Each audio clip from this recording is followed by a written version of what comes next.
छत्रपति शिवाजी के नाम पर राजनीति की दुकान चला रहे शिवसेना की तबीयत कर्नाटक के डिप्टी सीएम गोविंद करजोल ने हरी कर दी।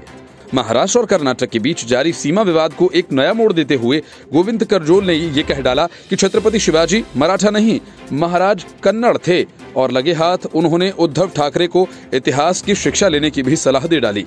असल में इसी सीमा विवाद को लेकर हाल ही में संजय राउत ने गोविंद करजोल को इतिहास पढ़ने की सलाह दी थी। उसी पर पलटवार करते हुए गोविंद करजोल ने बहस को एक नया आयाम दे दिया। करजोल ने कहा कि उद्धव ठाकरे को इतिहास का ज्ञान नहीं है।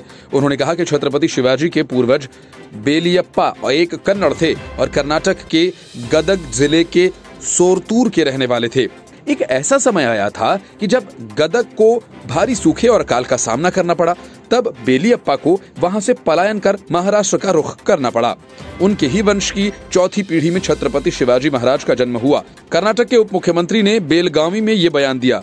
उन्होंने कहा कि बेलगावी, करवाल और निप्पाणी सहित 800 गांवों पर कर्नाटक के दावे की 1968 में गठित महाराज कमेटी ने पुष्टि की थी।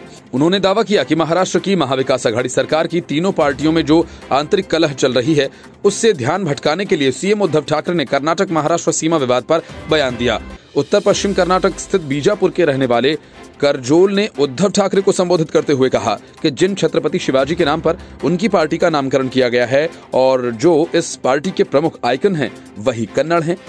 शिवाजी भोसले को कोंकण के रायगढ़ में 1674 में मराठा साम्राज्य का छत्रपति घोषित किया गया था। उन्होंने औरंगजेब की गुलामी से एक बड़े क्षेत्र को स्वतंत्रता दिलाई थी। हाल ही में उद्धव ने कहा था कि जब तक कि सर्वोच्च न्यायालय इस मुद्दे पर अपना अंतिम फैसला नहीं दे देता, तब तक कर्नाटक की राज्य सीमा पर मराठी भाषी लोगों के वर्चस्व वाले क्षेत्र को केंद्र शासित प्रदेश घोषित किया जाना चाहिए। Bureau report, news of India.